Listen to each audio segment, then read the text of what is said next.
오늘은 믿음의 승리라는 말씀 제목 갖고 함께 이 사순절에 함께 은혜 나누도록 하겠습니다.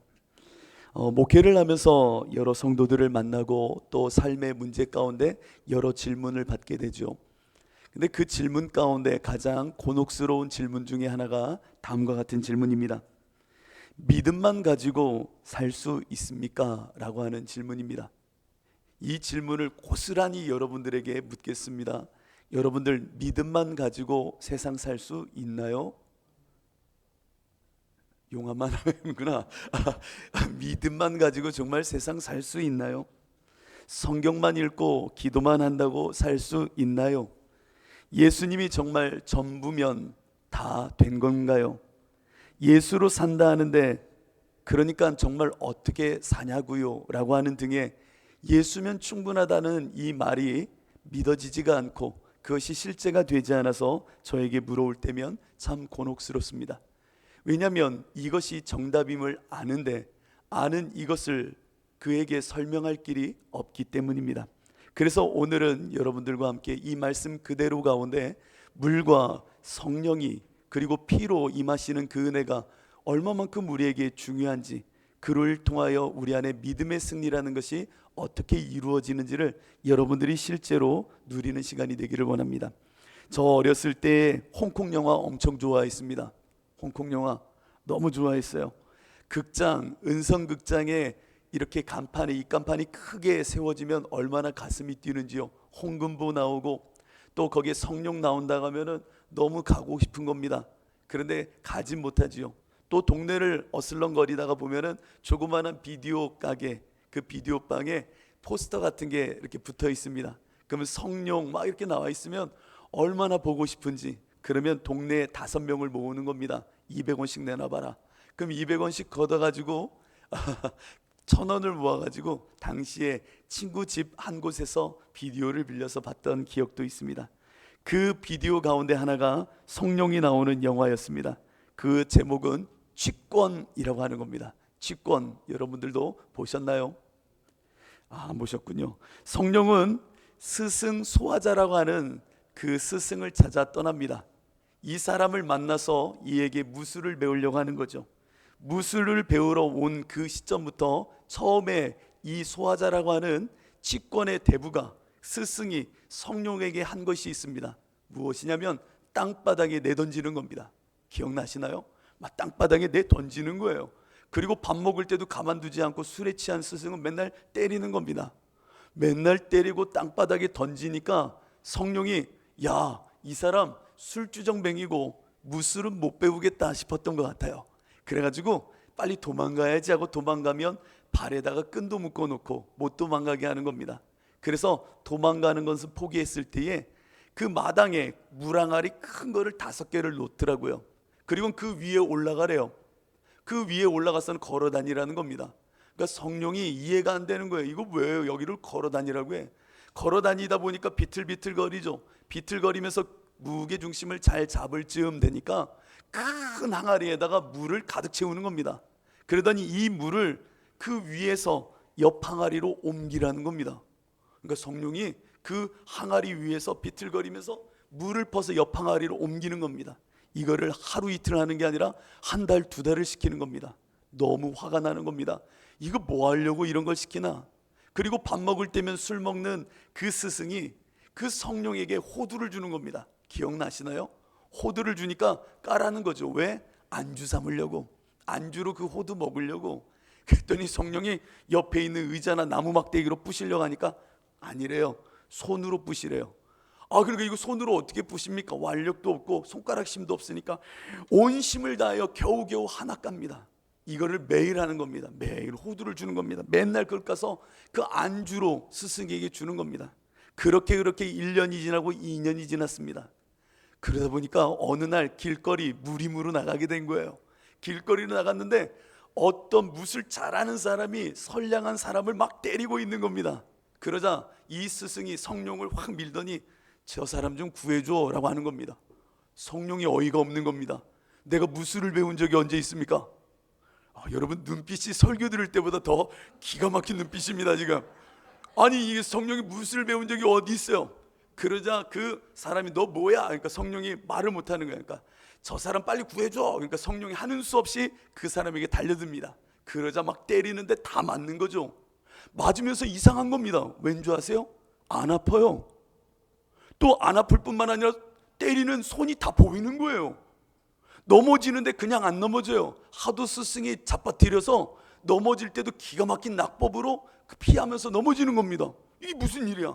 그러더니 주먹질을 하는 그 손을 딱 잡는 순간 호두 같던 그 손이 이야 타는 순간 우와 하는 겁니다. 그러면서 항아리 위에서 비틀거렸던 그 균형 잡는 모습으로 그 사람을 넘어뜨리니까 이야 엄청나게 무술을 잘하고 있는 겁니다. 성령이 깜짝 놀란 거죠.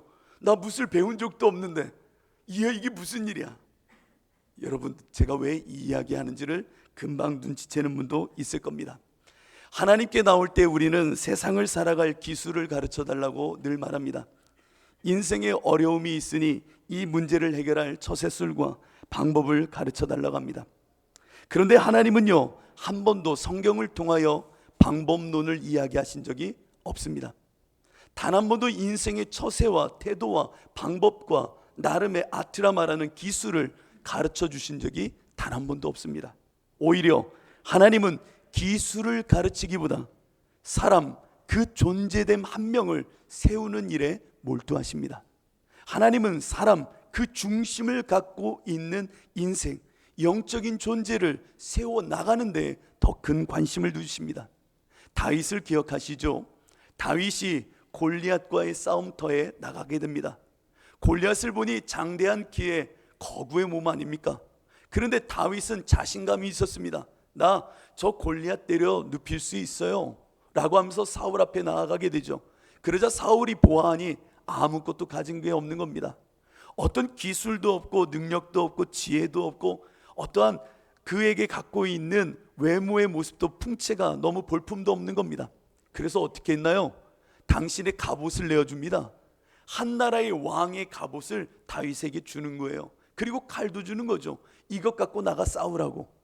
나름의 이거라도 네가 아이템을 갖춰야, 이 기술을 갖춰야 맞대응할 수 있으니 입고 나가라는 거죠.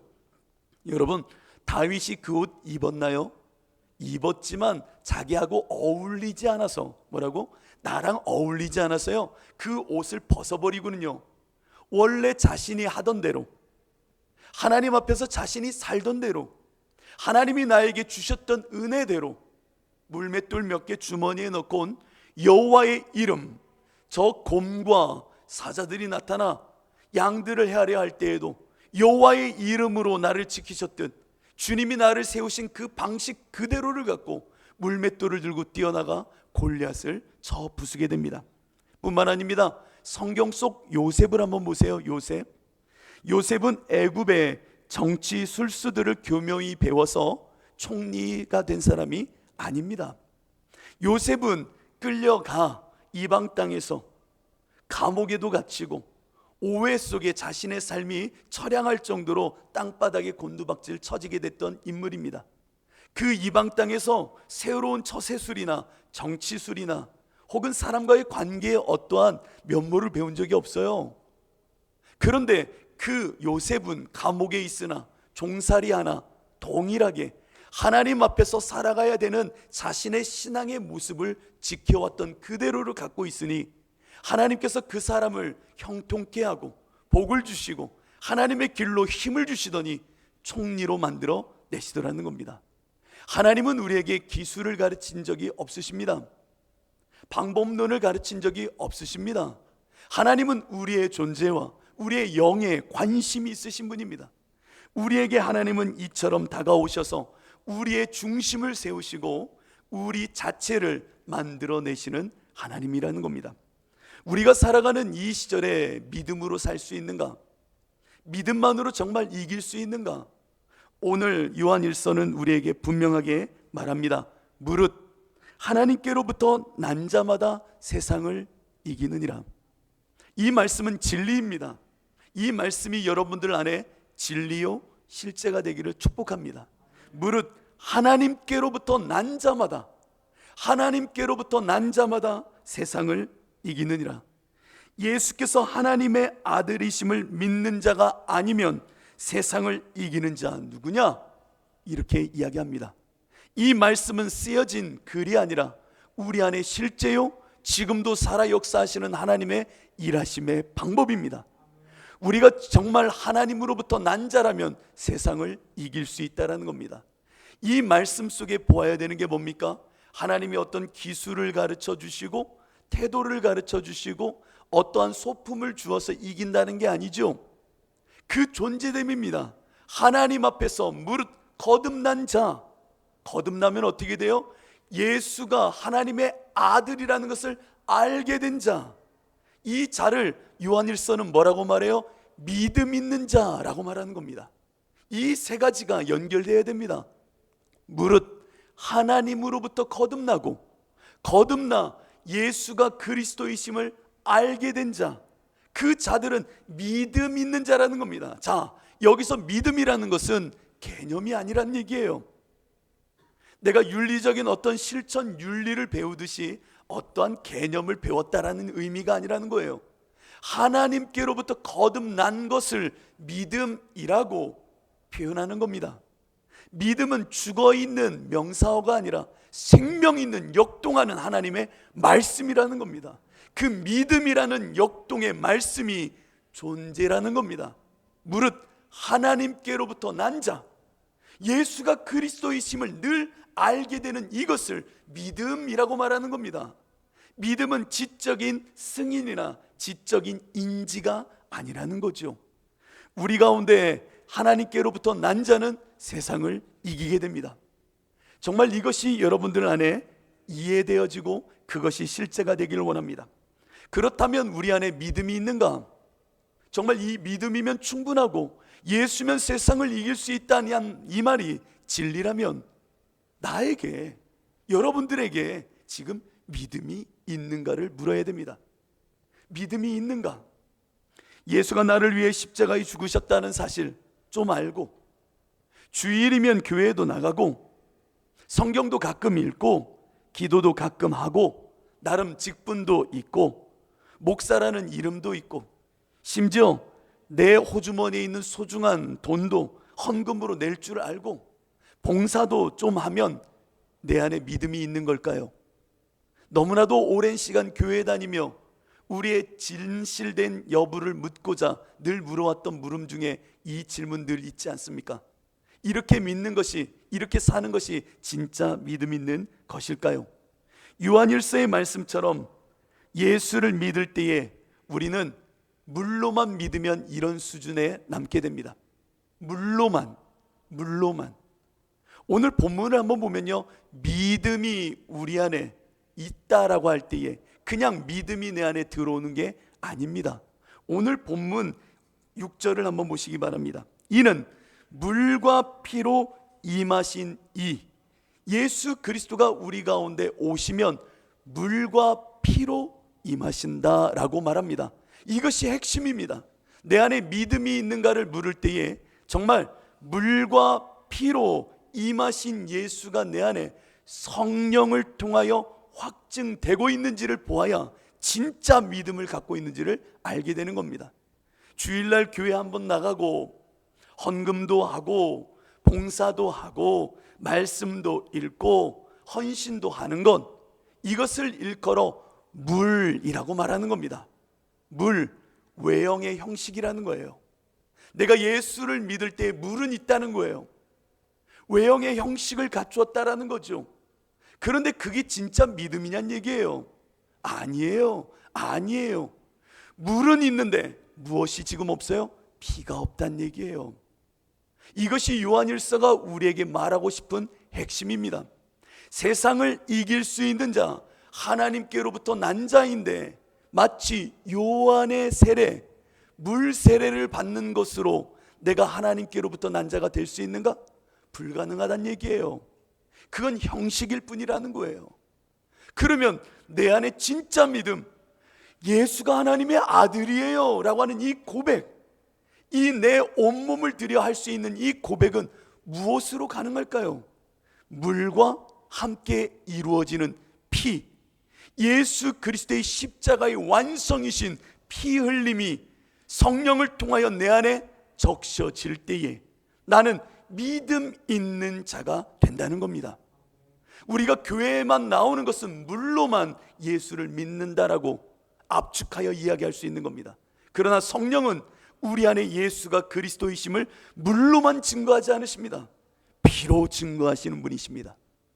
예수가 내 안에 진짜 그리스도가 되는 사건은 외형만 갖추는 것이 아니라 본질로 파고드는 그 피의 권세가 내 안에 성령을 통하여 확증되어질 때에 내 인생의 온전한 믿음, 내가 거듭나 하나님의 아들을 그리스도로 고백할 수 있는 믿음, 그 믿음의 존재가 된다는 겁니다.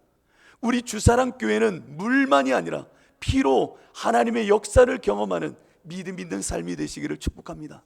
정말 피가 있어야 돼요. 예수 그리스도의 피 권세라는 것은 살고 죽는 것을 찢어놓는 엄청난 대변혁의 사건입니다. 여러분들 가운데 이 피의 권세가 있어야 됩니다. 우리는 성경이 그토록 불쌍하다, 긍휼하다 말하던 사람들 아닙니까? 가난하던 사람 아닙니까? 그리고 이 땅을 살면서 세상의 많은 것들로 덕지덕지 그것이 전부인 줄 알고 살던 사람들 아닙니까? 정말 세상의 눈으로 보아도 부족한 것 많은 사람이지만 하나님의 눈으로 보면 정말 긍휼 그 자체가 필요한 사람, 가만히 놔두면 티끌과 먼지로 있다가 후 불면 사라질 인생들, 아무것도 아닌 그 인생 아닙니까?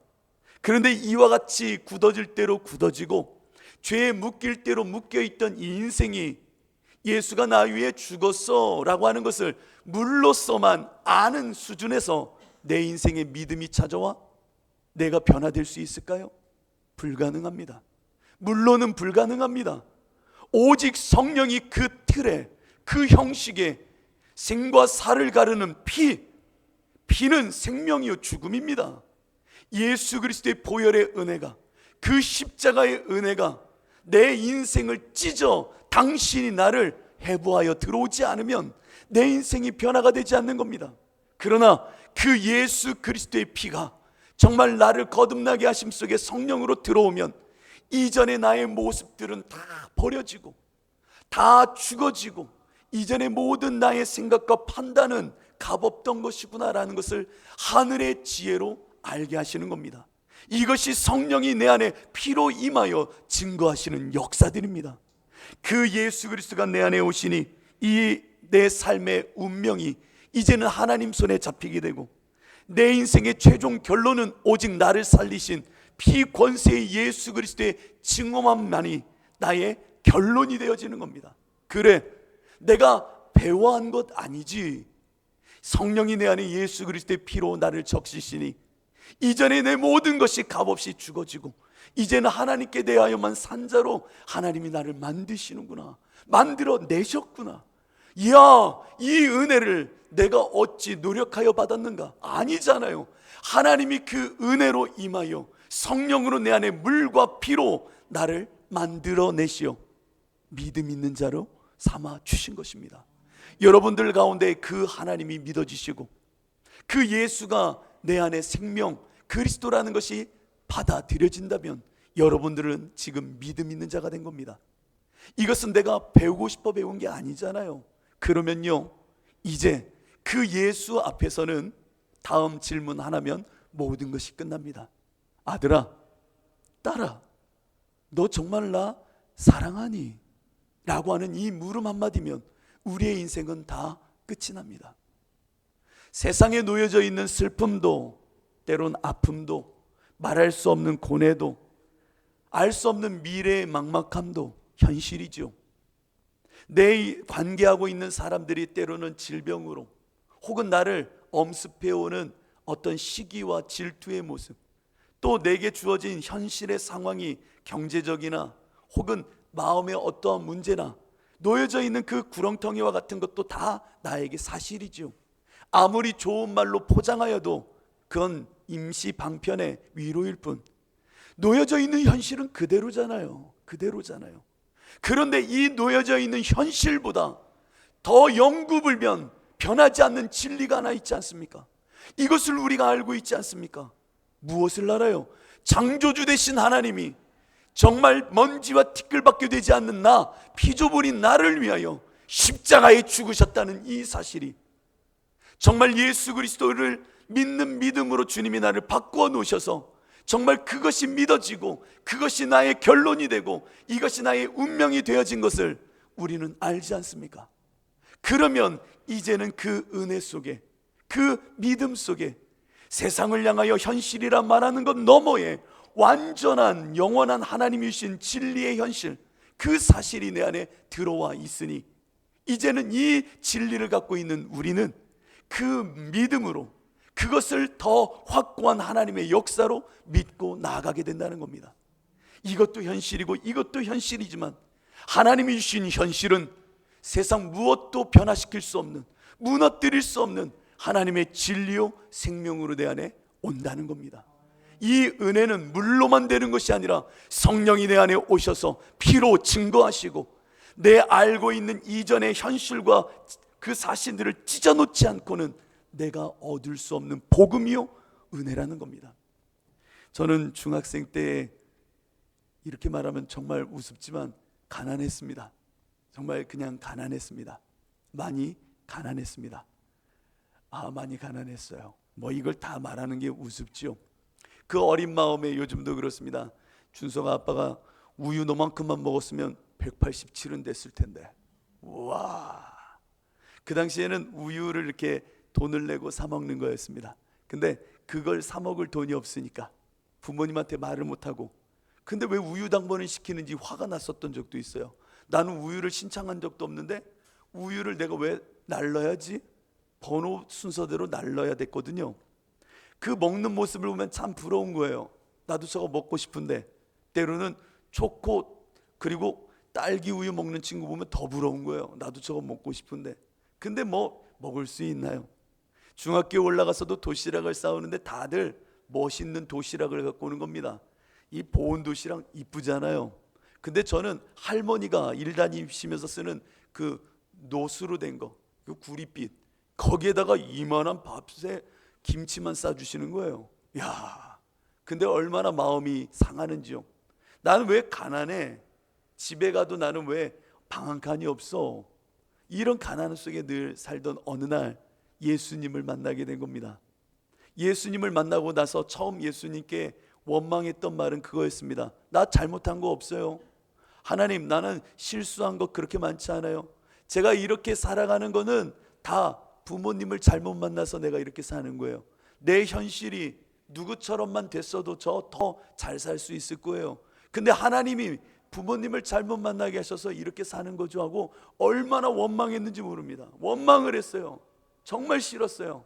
그래서 나는 빨리 이 집에서 떠나는 게 내가 살 길이라 생각해서 열심히 학교 생활을 했던 것 같아요. 그런데 그 십자가 앞에서 예수님을 만나는 순간, 내가 주님을 불러본 적도 없는데 그 주님이 이 중학생의 마음에 임하시는데 제 입술에서 가장 먼저 터져 나오게 한 것은 단 한 말씀이었습니다. 하나님, 하나님, 내가 죄인이네요. 내가 죄인이네요. 나의 잘못은 없어요. 부모 잘못 만난 게 내 인생의 죄라면 죄죠 라고 생각했는데 그 하나님 앞에 서니까 내가 죄인이라는 게 밝히 보여지는 겁니다. 거절할 수 없는 그 십자가가 내 안에 들어오니까 머리로는 내 잘못 없어요 라고 하는데 입술과 심령 깊은 곳에서는 내가 죄인이에요 하나님, 나 죄인이에요 하나님 이라고 하는 이 고백을 그 십자가 예수가 정말 성령 안에서 피로 내 안에 찍고 들어와 나를 적시고 품으니 입술로 고백 나오기 시작하는 겁니다. 얼마나 울었는지 모릅니다. 하나님, 내가 죄인이에요. 내가 죄인이에요. 때론 부모를 원망하고 미워했던 것 하나님 용서해 주세요. 내 현실을 너무나도 미워했던 것 용서해 주세요. 끊임없이 불평했던 것도 용서해 주세요. 내가 죄인입니다 하나님, 내가 죄인입니다. 정말 내가 죄인입니다. 이 고백 속에 하나님이여 저를 거듭나게 하시니 엄청난 일이 발생하기 시작하는 겁니다. 다음 날 이 큰 은혜, 복음의 그 십자가의 피로 적셔져 거듭나고 나니 온통 예수가 그리스도인 겁니다. 다른 말로 눈을 떠도 예수 보이고 옆에 봐도 예수가 보이고 밑을 봐도 예수가 보이고 미친 것 같은 거예요. 미친 것 같은 거예요. 거듭났다라는 게 아마 이런 거겠죠. 아니, 눈을 뜨면 다 예수만 생각나는 거예요. 미쳐버리는 거예요. 미쳐버리는 거예요. 좋은 의미로요. 무얼 봐도 예수예요. 예수. 그래서요, 그 강촌 교회에서 이렇게 내려오는 시간이 됐습니다. 처음 은혜를 받고 이렇게 내려오는데, 가방을 메고 집으로 오는 그 걸음이었죠. 내려오는데 발 밑에 돌이 하나, 제 발이 그 돌을 펑 차게 됩니다. 돌이 그냥 굴러가는 것 뿐이에요. 큰 돌도 아니에요. 요만한 돌이었던 것 같아요. 그냥 길거리 가다가 돌이 발에 채인 거 아닙니까? 그러니까 돌이 떼굴떼굴 굴러가는 거예요. 굴러가는 그 모습에도 뭐가 보여요? 예수가 보이는 거예요. 여러분도 다 아시잖아요. 아니, 굴러가는 그 돌에도 예수가 보이는 거예요. 그러니까 눈물이 펑 쏟아지는 거예요. 내 현실은 바뀐 게 아무것도 없잖아요. 집에 가도 가난한 집일 뿐이에요. 아무것도 바뀐 건 없어요. 그런데 더 근사한 현실이, 더 영구불변한 진리의 현실이 나를 찍고 들어와, 내가 너를 사랑하고 내가 너를 위하여 십자가에 죽었으며 너는 내 아들이야 라고 하시는 이 십자가의 생명이 내 안에 더 큰 현실이 되니 모든 게 예수만 보이잖아요. 굴러가는 그 돌 속에 예수가 보이는 거예요. 눈물이 나서 주체할 수가 없는 거예요. 그래서 그 떼구르 굴러가는 그 돌을 잡고 무릎을 꿇고 기도하기 시작하는 겁니다. 그랬더니요, 옆에 있는 여자아이들이 봉기 오빠 미쳤나봐, 미쳤나봐. 생각해보세요. 잘 가다 돌 차더니 이렇게 자꾸 운다고 생각해보세요. 저도 자존심이 있는 사람입니다. 저도 여자들 앞에서 얼마나 도도했는지 모릅니다. 저한테 끊임없는 주파와 편지를 보내도 안 받아주던 사람입니다. 안 믿어주시는군요. 그런데 골찌찔이 여자아이들 앞에서 무릎 꿇고 사춘기 아이가 돌을 붙잡고 울고 있다고요? 이건 심각한 일입니다. 엉엉 우는 거예요. 그랬더니 가시던 목사님이 봉규야, 왜 그러니? 왜 그래? 차 타야지, 왜 그래? 그런데 저도 모르게 훌쩍거리며 우는 겁니다.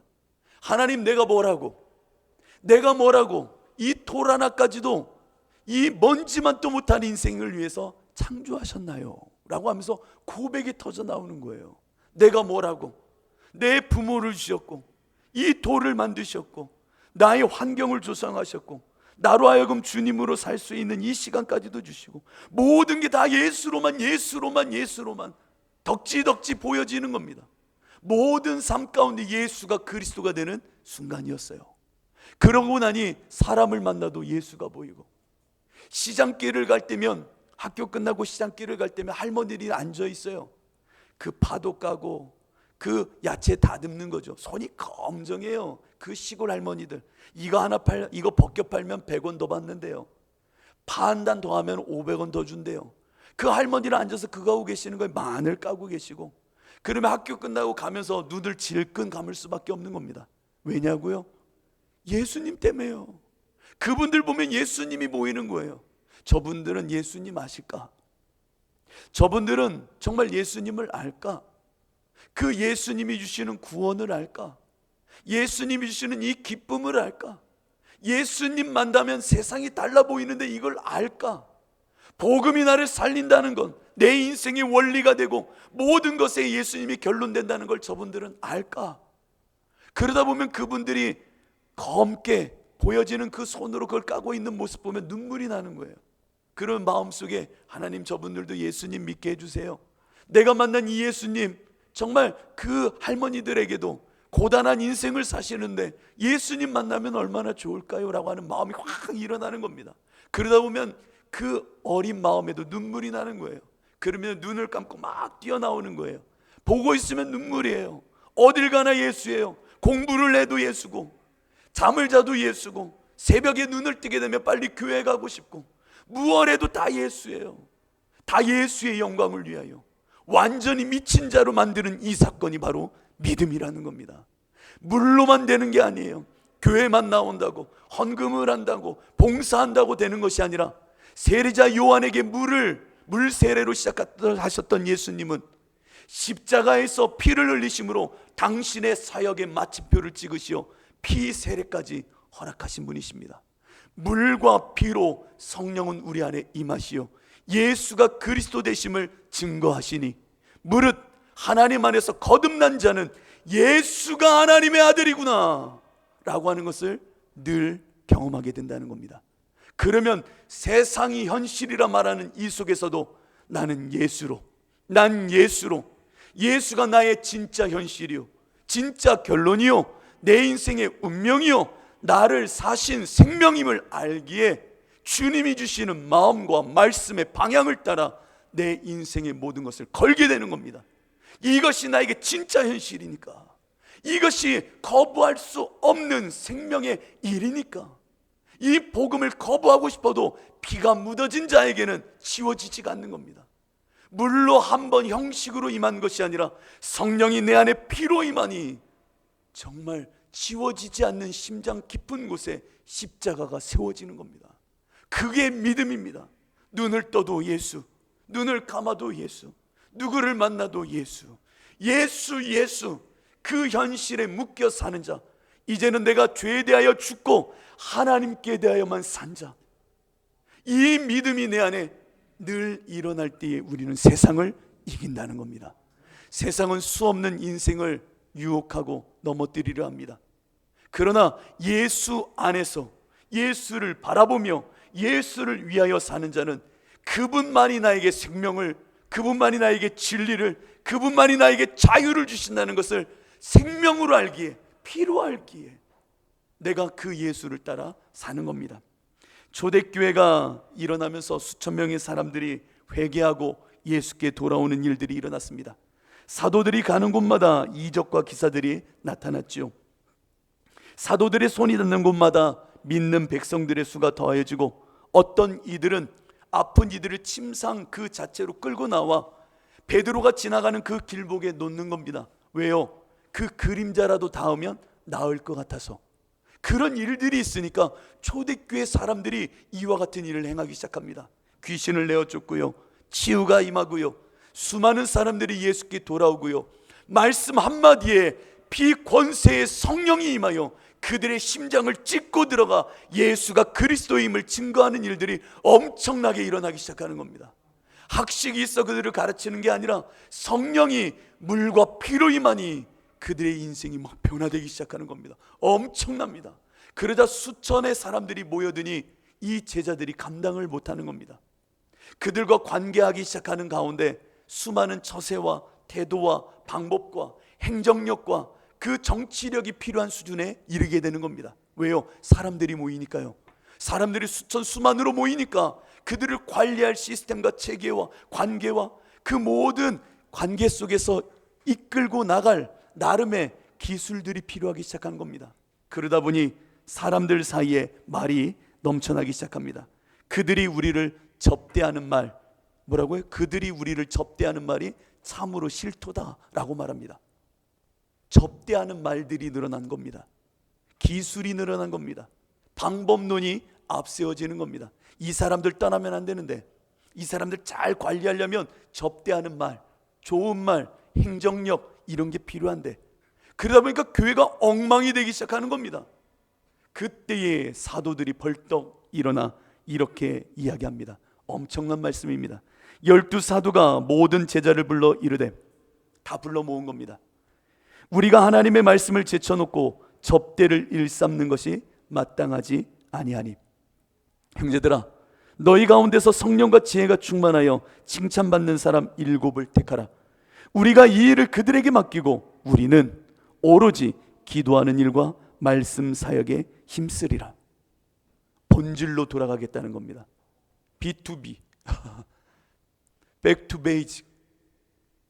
그 성령이 호두를 까고 허드렛 일을 매일 하고 말도 안 되는 그 고된 일을 했던 그곳으로 원래대로 돌아가겠다라는 겁니다. 왜요? 그것이 생명이기에 그 본질로 들어가겠다라는 겁니다.